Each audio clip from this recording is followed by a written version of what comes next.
Ibihe byiza nshuti bakunzi ba Talk Rwanda, mwebwe bana natwe ibiganiro dukora umunsi ku munsi. Umuhanzi Kitoko bibarwa yatanze ibyishimo bisendereye mu nyubako ya BK Arena, naho umuhanzi Juno na Ariel Wayz basomanira ku rubyiniro nyuma yo kuririmba indirimbo yabo bise Away. Umuhanzi Kitoko bibarwa nyuma yo kugaruka mu Rwanda yataramiye abafana be baramufitiye urukumbuzi rwinshi mu gitaramo cy'umuhanzi Davido cyabereye muri BK Arena ku itariki ya 5 z'ukwezi kwa 12 uno mwaka 2025. Mwijoro ryo kuri wa gatanu tariki ya 5 kwezi k'Ukuboza umwaka wa 2025, umuhanzi Kitoko bibarwa yataramiye muri BK Arena ageze hagati aganiriza abiri bitabiriye iki gitaramo, aho yavuze ko u Rwanda ruri kwihuta mu iterambere. Aho umuhanzi Kitoko bibarwa yagize ati iyi BK Arena ni ishusho y'imiyoborere myiza. Kitoko yanavuze ko bwari ubwa mbere ataramiye muri inyubako ya BK Arena nyuma y'imyaka 11 aba mu gihugu cy'Ubwongereza. Yavuze ko igihugu kiri kwihuta mu iterambere bigizwemo uruhare n'ubuyobozi bwiza n'abaturage bumvira ubuyobozi bwabo. Umuhanzi Davido niwe warinyira igitaramo nawe yaririmbye indirimbo ze ajyana ijambo ku rindi n'abafana be, yanyuzagamo agatanga ubutumwa bwo kurangwa n'ikinyabupfura, indangagaciro, ishimwe n'ishema ryo kuba umunyarwanda.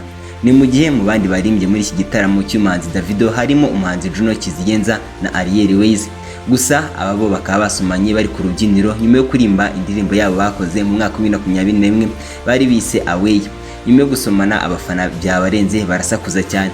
Juno na Ariel Wayz bavuze ko icyabateye gusomanira ku rubyiniro ari uko bari bishimye.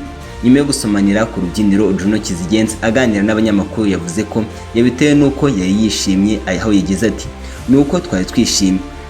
Ku rundi ruhande, umuhanzikazi Ariel Wayz we aganira n'ikinyamakuru The News Time abajijwe ku byo gusomana na Juno yavuze ko nta kidasanzwe kuko ari inshuti z'akadasohoka, aho yavuze ko inshuti zishobora gusomana igihe icyo ari cyo cyose.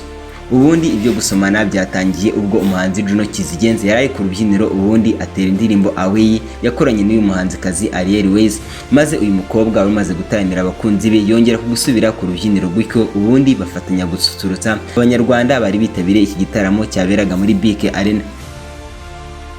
Uko iyi ndirimbo yaganaga ku musozo niko aba bahanzi bagendaga babyinana imbyino ubona ko bitozanyije. Barangije, Juno yegera Ariel Wayz aramusoma umunwa ku wundi, ubundi abafana batera induru karava.